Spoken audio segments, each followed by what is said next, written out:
VSC academy, প্রত্যেককে VSC একাডেমিতে স্বাগত। তো আমি অভিজিৎ স্যার। আজকের আমাদের আলোচনার পার্ট হচ্ছে সয়েল। তো সয়েল ইন ইন্ডিয়ার আমরা সয়েলের আলোচনা করবো। Types of soil found in India, ভারতে মেনলি কি কি ধরনের সয়েল পাওয়া যায় সেগুলো নিয়ে আমাদের আলোচনা হবে। তো সয়েল কি, আমরা এই জায়গায় স্লাইডে আসার আগে একটু বেসিক আলোচনা করে নিই। সয়েলের ব্যাপার যদি বলি, ধরো এইটা হচ্ছে আর্থ সারফেস, মানে হচ্ছে ভূপৃষ্ঠ, যেখানটা আমরা হেঁটে চলে বেড়াচ্ছি বা যার উপর ঘর বাড়ি রয়েছে, ঘর বাড়ি গাছপালা যার উপর রয়েছে, এর যে নিচের দিকের পার্টটা এটা কি বলা হচ্ছে সয়েল, মানে lower part of the surface, ভূপৃষ্ঠের নিচের অংশ। ওকে, তো সয়েল কি? Soil is the mixture of rock debris. Debris মানে গুঁড়ো, পাথরের টুকরো বা গুঁড়োকে বলেছে। পাথরের টুকরো খন্ড খন্ড হতে হতে হতে হতে দীর্ঘদিন ধরে যখন পাথরের টুকরো ছোট ছোট ছোট ছোট পার্টিকেলে পরিণত হয়ে যায়, তখন থেকে, ঠিক আছে। এই যে রক ডেব্রিস, এই যে প্রসেসটাকে বলা হচ্ছে, যে পাথরের ক্ষয় চূর্ণ হতে হতে ছোট ছোট পার্টিকেলসে পরিণত হচ্ছে, সেটাকে আমরা এই প্রসেসটাকে বলছি রেগোলিথ। রেগোলিথ কি প্রসেস বলছি? রেগোলিথ। তাহলে আমরা বলতে পারি রেগোলিথ কি? আবহ বিকারের ফলে চূর্ণ বিচূর্ণ ছোট ছোট শিলাখণ্ডগুলোকে আমরা রেগোলিথ বলছি, ঠিক আছে। দ্যাট ইজ ওয়েদারিং এর ফলে এই জিনিসটা তৈরি হচ্ছে, যেখানে অর্গানিক ম্যাটেরিয়ালস মানে কার্বনের প্রেজেন্স, যেটাকে আমরা হিউমাসও বলে থাকি, যেটা রয়েছে এবং যেটা মাটিকে কি করছে, মাটিকে উর্বর তৈরি করছে, গাছপালা ডেভেলপ হতে সাহায্য করছে। তাহলে mineral particles, humus, water, air, তো এইগুলো রয়েছে যেগুলো সয়েলকে ফার্টিলিটি প্রোভাইড করছে। আর সয়েলের মধ্যে কি কি বিভিন্ন ডিকম্পোজার আছে, বিয়োজক আছে, এবং মাটির মধ্যে যে অ্যাক্টিভিটি গুলো চলছে তার মধ্যে বিয়োজকদের ভূমিকা প্রচন্ড পরিমাণ বেশি রয়েছে। এবার যেমন সয়েল তৈরি হওয়ার ক্ষেত্রে কি কি জিনিস ইম্পর্টেন্ট, ধরো সয়েল তৈরি হতে যে ফ্যাক্টর গুলো, S is equals to factor, মানে soil equals to factor of কোন কোন জিনিস প্রয়োজন? ClOPT, Cl for climate, O for organic matter মানে জৈব পদার্থ, P মানে হচ্ছে পেরেন্ট ম্যাটেরিয়াল, পেরেন্ট ম্যাটেরিয়াল বা পেরেন্ট ম্যাটার বা ম্যাটেরিয়ালও বলতে পারো, দ্যাট ইজ জৈব পদার্থ কি বোঝাচ্ছে, মানে এখানে পেরেন্ট ম্যাটেরিয়াল মানে হচ্ছে বাংলা কথা আদি শিলা, যেইখান থেকে রক্তের সৃষ্টি হচ্ছে, দ্যাট ইজ আদি শিলা আমরা বলতে পারি। আর টি ফর হচ্ছে টাইম, দ্যাট ইজ সময়। তাহলে সয়েল এই জিনিসগুলোর ফরমেশনের ফলে তৈরি হয়েছে। কিছু কিছু ক্ষেত্রে আমরা দেখতে পারি রিলিফ বা ভূপ্রকৃতি, যেমন এই দিচ্ছে ডকুচেপ, বলে গেছে যুক্ত হচ্ছে। তো এই পার্ট গুলো আমাদের এখানে আলোচনার পার্ট। এবং সয়েল সম্পর্কিত বিদ্যাকে কি বলা হচ্ছে? পেডোলজি। পেডোলজি মৃত্তিকা বিদ্যা। আর সয়েল নিয়ে যে স্টাডি করছে তাকে বলা হচ্ছে পেডোলজিস্ট। মানে আমি বলতে পারি কি এখানে study of soil, pedology. One who deals with the study of soil, pedologist. The study of soil, pedology. One who deals with the study of soil, pedologist. Okay? তাহলে এই দুটো পার্ট আমাদের গেল, এই দুটো পার্ট আমাদের এখানে গেল। এইবার মৃত্তিকা সম্পর্কিত যত কিছু বিদ্যা বা যত কিছু আলোচনা হয়েছে তার ক্ষেত্রে আমরা এই জিনিসগুলো দেখলাম, এবং যত বেশি আলোচনা হয়েছে তার মধ্যে সব থেকে বেশি যার থিওরি চর্চিত তার নাম হচ্ছে VV Dokuchaev, that is Russian pedologist, VV Dokuchaev, Russian pedologist VV Dokuchaev. এই ডকুচেভ সম্পর্কিত আমাদের আলোচনা এখানে আমরা দেখতে পাই, VV ডকুচেভ। ওকে, এবার সয়েল তৈরির ক্ষেত্রে বিভিন্ন লেয়ার দেখা যায়। লেয়ার বলতে বিভিন্ন বিভিন্ন স্তর,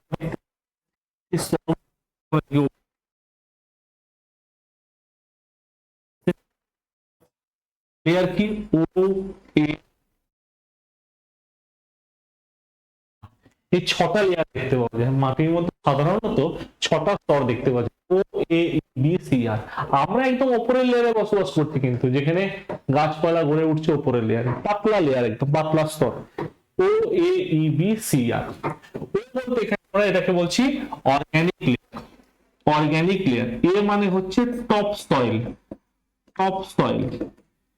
ই মানে হচ্ছে eluviated horizon, eluviated horizon, horizon মানে হচ্ছে স্তর। বি হচ্ছে সাবসয়েল, SUB সাব। সি হচ্ছে এই যে C, that is parent material, যেটাকে আমরা পি বলেছি সেখানে দ্যাট ইজ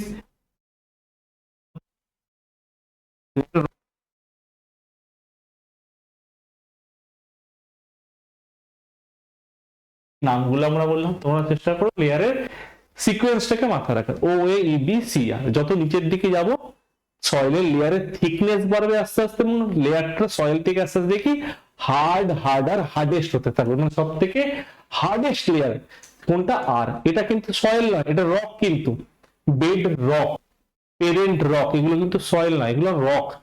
পৃথিবীর সৃষ্টির সময় থেকে, সেই সময় থেকে igneous rock as it is unchanged অবস্থায় পড়ে রয়েছে তলায়, অনেকটা গভীরে। ওকে, তাহলে এটা আমরা পার্ট দেখলাম। এবার টাইপস অফ সয়েল, সয়েলের ধরন, টাইপস অফ সয়েলের কথা বলছে। এবার ফার্স্ট হচ্ছে অ্যালুভিয়াল সয়েল। দেখো ভারতের প্রায় মোর দ্যান 40% এরিয়াতে, এর এক্সাক্ট যদি বলতে চাই কত হবে, তাহলে 46.5% প্রেজেন্ট ডাটা অনুযায়ী কি সয়েল পাওয়া যাচ্ছে? অ্যালুভিয়াল সয়েল, দ্যাট ইজ পলিমৃত্তিকা দেখতে পাওয়া যাচ্ছে। পলিমৃত্তিকা কোথায় দেখতে পাওয়া যাচ্ছে?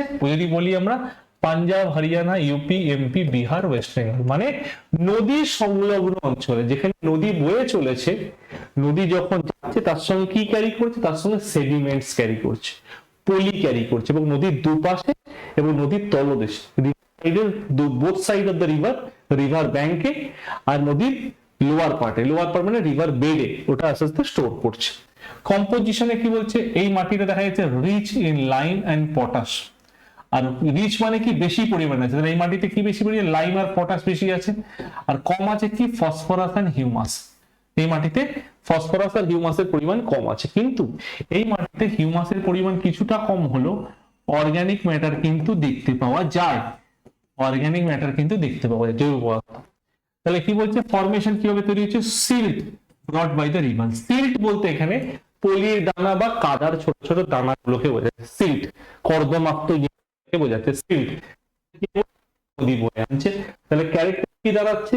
ভেরি ফার্টাইল, জন্য খুবই উপযোগী। সঙ্গে বলছে মানে সূক্ষ্ম দানা যুক্ত, ঠিক আছে, বড় বড় দানা নয়, ছোট ছোট পার্টিকেল দেখা যাচ্ছে। আর এই দুভাগে ভাগ, একটা হচ্ছে প্রাচীন পলিমাটি, নবীন পলিমাটি, ঠিক আছে, দুটো ভাগে ভাগ করা হচ্ছে। একটা নিউ অ্যালুভিয়াম, নিউ অ্যালুভিয়ামকে আমরা কি বলছি? খাদার। সয়েলের ক্ষেত্রে আমরা নিউ কে কি বলছি? অ্যালুভিয়াল সয়েলের ক্ষেত্রে, পলিমাটির ক্ষেত্রে নিউ সয়েলকে আমরা বলছি খাদার। আর ওল্ড সয়েল বা প্রাচীন পলিমাটিকে কি বলছি আমরা? ভাঙ্গার। এটাকে আমরা কি বলছি? ভাঙ্গার। খাদার আর ভাঙ্গার।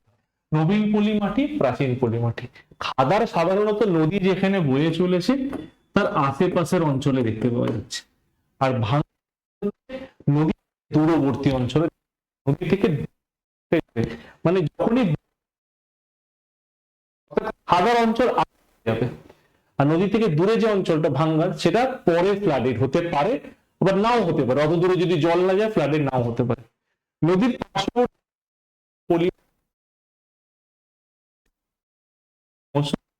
পজিশন হচ্ছে তৈরি হচ্ছে,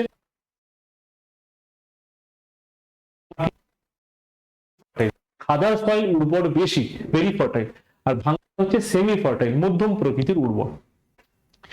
এখানে কি শস্য ভালো হয়? রাইস, হুইট, সুগার কেন, কটন, অয়েল সিড, জুট, এগুলো ভালো হয়ে থাকে। নেক্সট আসবো আমরা ব্ল্যাক সয়েল। ব্ল্যাক সয়েল মানে কৃষ্ণ মৃত্তিকা। 16% অঞ্চলে, ইন্ডিয়া 16% রিজিয়নে ব্ল্যাক সয়েল দেখতে পাওয়া যাচ্ছে। তো ব্ল্যাক সয়েল কিসের ফলে দেখতে পাওয়া যাচ্ছে? ওয়েদারিং এর ফলে। কি rock? Volcanic rock. Volcanic rock মানে আগ্নেয় শিলা, ইগনিয়াস রক, ঠিক আছে।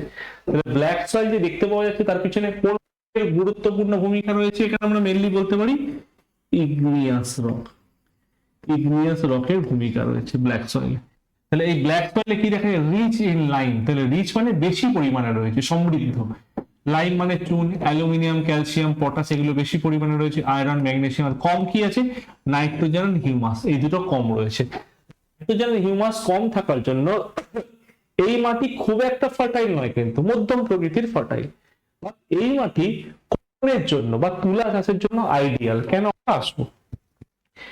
তাহলে water retentive capacity, cracks developed when dry, মানে কি? জল ধারণ ক্ষমতা ক্যাপাসিটি এই মাটি, এই মাটিতে যেহেতু ময়েস্ট করতে পারছে, এই মাটি একমাত্র তুলা চাষের জন্য আদর্শ। তুলা ছাড়া কিছু একমাত্র আদর্শ। এই জন্য এই black soil is mainly favour cotton culture. অপর একটা নাম আছে, ব্ল্যাক সয়েলের অপর নাম হচ্ছে regur soil. Regur soil, regur soil.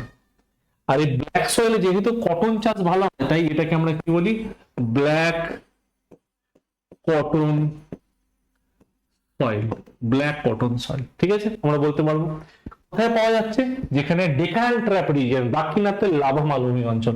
যদি আমরা ছবিতে দেখি যে লাভা মালভূমি অঞ্চল কোথায়, ডেকান ট্র্যাপ রিজিয়ন হচ্ছে মেনলি মহারাষ্ট্র কর্ণাটকে বেশিরভাগ লোকেটেড, মেনলি মহারাষ্ট্র কর্ণাটক। এই হচ্ছে ডেকান ট্র্যাপ রিজিয়ন, মাঝের অঞ্চলটা। তাহলে মহারাষ্ট্র, মধ্যপ্রদেশ, গুজরাট, অন্ধ্রপ্রদেশ, তামিলনাড়ু, কর্ণাটক, এগুলো পাওয়া যাচ্ছে। আর ক্রপস এর দিক থেকে কি, cotton, sugar cane, bajra, maize, pulses, oil seed, tobacco, এগুলো এখানে দেখতে পাওয়া যাচ্ছে। টাইপস অফ সয়েলের ক্ষেত্রে ব্ল্যাক সয়েল আমার মাথায় রাখবো, পরীক্ষার প্রায় কোশ্চেন দেয় যে black soil is mostly suitable for cotton cultivation. Black সয়েলের অপর নাম কি? Black soil also known as, black soil is also known as, আমরা বলতে পারি রেগুড় সয়েল। তাহলে আমরা এই পয়েন্টগুলো পেলাম। Next, red and yellow soil, লাল এবং হলুদ মৃত্তিকা। দেখো এই মৃত্তিকার কালার লাল হচ্ছে কেন, রেড কেন হচ্ছে? রেড হচ্ছে, তার কারণ হচ্ছে এখানে আয়রন অক্সাইড। আয়রন অক্সাইড মানে Fe2O3 ডিপোজিশন রয়েছে। ফেরিক অক্সাইড এখানে লক্ষ্য করা যাচ্ছে, আয়রন অক্সাইড রয়েছে। আর ইয়েলো সয়েল কেন বলছে? ইয়েলো কারণ হচ্ছে এই সয়েলে জল যোজন বা হাইড্রেশন বা এডিশন অফ ওয়াটার বেশি পরিমাণে দেখতে পাওয়া যাচ্ছে। হাইড্রেশন বা এডিশন অফ ওয়াটার, যে জল যোজন বেশি পরিমাণে দেখা যাচ্ছে, তার হাইড্রেশন আমরা একে বলতে পারছি। এটা কি ইয়েলো সয়েল বলছি। কি দেখা যাচ্ছে এই মাটিতে? Rich in iron. আয়রনের কোন ফরম্যাটটা? ফেরিক অক্সাইড, ফেরাস অক্সাইড মানে Fe2O3, Fe3O4। তো মেইনলি ফেরিক অক্সাইড মানে Fe2O3, এই ফরম্যাটটা বেশি থাকছে। পুয়ার মানে কি? শুধু বেশি থাকছে আয়রন, আর কম থাকছে কি নাইট্রোজেন, ফসফেট, লাইম, হিউমাস। মানে চাষের খুব একটা উপযোগী না। নাইট্রোজেন কম, হিউমাস কম। এখানেও নাইট্রোজেন কম, হিউমাস কম। ব্ল্যাকে নাইট্রোজেন হিউমাস কম থাকা মানে খুব একটা আইডিয়াল হবে না। ডিকম্পোজিশন অফ মেটামরফিক হচ্ছে দীর্ঘদিন ধরে মেটামরফিক রূপান্তরিত ফলে ডিকম্পোজিশন হওয়ার ফলে এই মাটি তৈরি হচ্ছে। মেইনলি কোথায় দেখতে পাওয়া যায়? ডিস্ট্রিবিউশন কর্ণাটকা এবং মহারাষ্ট্র কিছুটা দেখতে পাওয়া যায়, কিন্তু মহারাষ্ট্রে এই মাটি ভালো চাষ হয় পটেটো আর ফ্রুটস চাষ হয়। কর্ণাটকা বিভিন্ন সিজনাল ফ্রুটস গুলো, ট্রপিক্যাল ফ্রুটস, ম্যাঙ্গো বা বিভিন্ন স্ট্রবেরি, এগুলো এখানে চাষ হয়। আর ক্যারেক্টারে কি বলছে? Not water retentive. Not water retentive মানে কি? ধরে রাখার ক্ষমতা। তো নট ওয়াটার রিটেনটিভ মানে জল ধরে রাখতে পারছে না। সঙ্গে কি বলছে? Becomes productive with added fertiliser. সার করা হয়, ফার্টিলাইজার দেওয়া হয়, তাহলে প্রোডাকশন ক্যাপাবিলিটিটা হয়ে ওঠে। ওকে, নেক্সট আমাদের বলছে ল্যাটেরাইট সয়েল। ল্যাটেরাইট সয়েলের ক্ষেত্রে মাথা রাখবে, এই যে ল্যাটেরাইট সয়েলের কথা বলছি, the word laterite comes from the Latin word later. দেখো ইংলিশে একটা ল্যাটার ওয়ার্ড আছে, তো নয়, ল্যাটার মানে পড়ে ইংলিশে। দেখেন ল্যাটিন ওয়ার্ড ল্যাটার কথা হচ্ছে কি? ব্রিক। ব্রিক মানে ইট। তার মানে ল্যাটেরাইট সয়েল কিন্তু লাল কালার, লাল নয় কিন্তু ইটের কালার, মানে একটা অরেঞ্জিশ কালার, অরেঞ্জ টাইপের কালার। তাহলে এই মাটিতে কি বেশি দেখা যাচ্ছে? লালচে টাইপের, যেহেতু অরেঞ্জ টাইপের, যেহেতু রিচ ইন আয়রন। আয়রনের পরিমাণ বেশি। আয়রনের কি ফরম্যাট আমি বলছি? আয়রন বেশি মানে ফেরিক অক্সাইডের ফরম্যাটটা রয়েছে বেশি।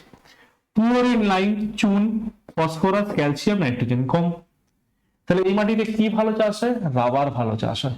রাবার ভালো চাষ হয় বলতে কাকে ইন্ডিকেট করছে? North India. তো রাবার আর কিছু চাষ হবে? ধান গমকে একদম হবে, প্রোডাকশন ক্যাপাবিলিটিটা কমে যাবে অনেকটা। রাবার কি? ওকে, তো important house for construction, brick তৈরিতে কাজে লাগে। দেখো ইট তৈরিতে এই সয়েল আমাদের কাজে লাগে, যে important house for construction, bricks তৈরিতে কাজে লাগে। এছাড়া ক্যাশিউ নাট, কফি, রাবার। দেখো এখানে ক্যাশিউ নাট, কফি, রাবার এগুলো তো উৎপাদন হচ্ছে। আর এখানে যদি মেইন ক্রপস বলি তাহলে রাবার বলবো। কোথায় পাওয়া যায়? অন্ধ্রপ্রদেশ, তামিলনাড়ু, ওয়েস্ট বেঙ্গল, ওড়িশা, কেরালা, এই জায়গাগুলো দেখতে পাওয়া যাচ্ছে। ওয়েস্ট বেঙ্গলের যদি আমরা বলি কোন দেখতে পাওয়া যাচ্ছে, তারপর হচ্ছে আমাদের পশ্চিম বর্ধমান, যে রাঙামাটি অঞ্চল রিজিয়ন, এই অঞ্চলটাকে বোঝাচ্ছে। আর এই অঞ্চলে কি হচ্ছে, কি প্রসেস দেখা যাচ্ছে, লিচিং প্রসেস। লিচিং প্রসেস মানে হচ্ছে চুইয়ে পড়া, মানে মাটির লেয়ার থেকে চুইয়ে চুইয়ে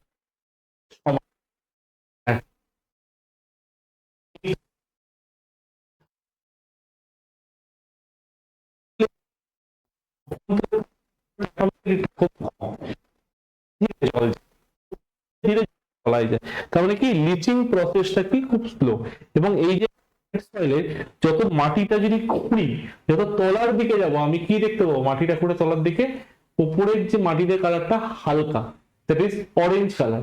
যত নিচের দিকে যাবো দেখবো লাল লালচে কালারটা, মানে কি যত নিচে যাবো আয়রন অক্সাইড গুলো ব্লিচিং প্রসেসের মাধ্যমে চুইয়ে তলার দিকে গিয়ে ওখানে কালারটা হচ্ছে একটু খুঁড়ি, ঠিক আছে, এই প্রসেসের জন্য। Next saline soil. Saline soil কি দেখতে পাওয়া যাচ্ছে, কম্পোজিট। স্যালাইন সয়েলে যদি আমরা এখানে বলি যে স্যালাইন সয়েলে দ্যাট ইজ লবণাক্ত মৃত্তিকা, rich in chlorides, calcium and magnesium, মানে বিভিন্ন সল্ট, ক্লোরাইড, ক্যালসিয়াম, ম্যাগনেসিয়াম, এগুলোকে কন্টেন্ট বলা হয়। তো সল্টের পরিমাণ বেশি। তাহলে এই ফরমেশন কি accumulation of soluble salt. Soluble salt মানে মধ্যে মিশে যাবে, তো সলিউবল সল্ট, তাহলে লবণীকরণ হচ্ছে। তার মানে লবণ যদি মাটিতে অতিরিক্ত থাকে, চাষের পরিমাণ ও ফার্টিলিটির পরিমাণটা কমে যাবে।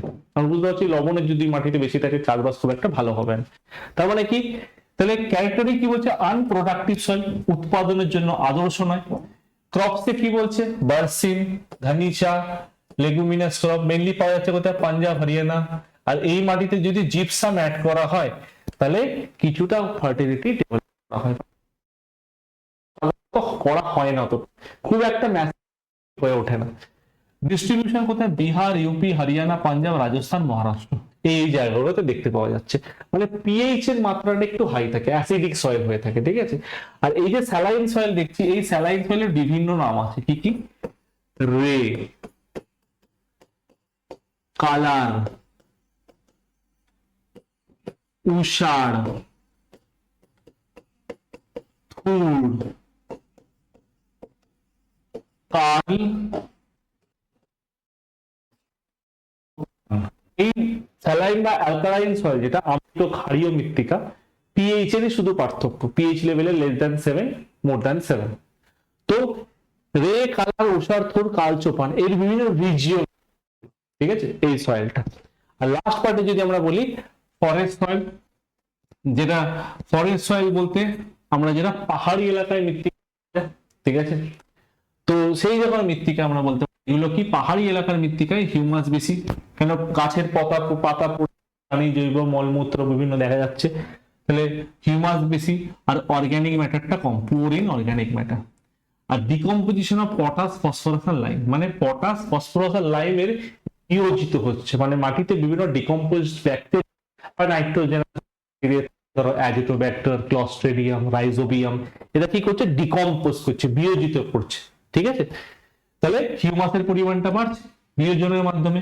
তাহলে forest soil definitely very fertile. কিন্তু তাহলে এখানে ক্যারেক্টার কি, হেটেরোজেনাস। হেটেরোজেনাস মানে একটাই কোনো এলিমেন্ট দিয়ে তৈরি নয়, একটাই এলিমেন্ট দিয়ে তৈরি নয়, তাকে আমি হোমোজেনাস বলবো। হেটেরোজেনাস মানে, হেটেরোজেনাস কথার বাংলা মানে হচ্ছে বিষম, আর হোমোজেনাস হচ্ছে সম। তো হেটেরোজেনাস বলতে বিষম মানে বিভিন্ন ধরনের এলিমেন্ট দিয়ে এটা তৈরি হয়েছে, ওকে। তো ক্যারেক্টার চেঞ্জেস হচ্ছে পেরেন্ট রক এন্ড ক্লাইমেটের সঙ্গে। পেরেন্ট রক মানে আদি শিলা, ক্লাইমেট মানে জলবায়ু। তাহলে এর অ্যাডাপ্ট করে এখানে বিভিন্ন রকম ফিচার্স চেঞ্জেস দেখা যাচ্ছে। লোকেশন হিমালয়ান রিজিয়ন, ওয়েস্টার্ন ঘাট, ইস্টার্ন ঘাট। হিমালয়ান রিজিয়ন, এই হিমালয়ের কোন জায়গাটা বেশি দেখা যায়, ইস্টার্ন হিমালয়। যে ওয়েস্টার্নে দেখা যায় না, ইস্টার্ন হিমালয় বেশিরভাগ পার্টটা, দ্যাট ইজ নর্থ পার্টটা।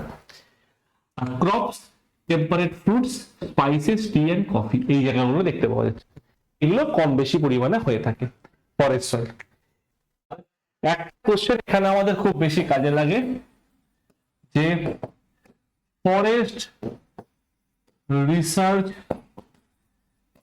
ইনস্টিটিউট, ঠিক আছে, ফরেস্ট রিসার্চ ইনস্টিটিউট, ঠিক আছে, সেটা বলি ফরেস্টের সঙ্গে মৃত্তিকা সম্পর্কিত করা হয়ে থাকে, সেটা হচ্ছে আমাদের দেরাদুন। এটা পরীক্ষায় খুব দেয়, দেরাদুন, উত্তরাখণ্ডের দেরাদুন।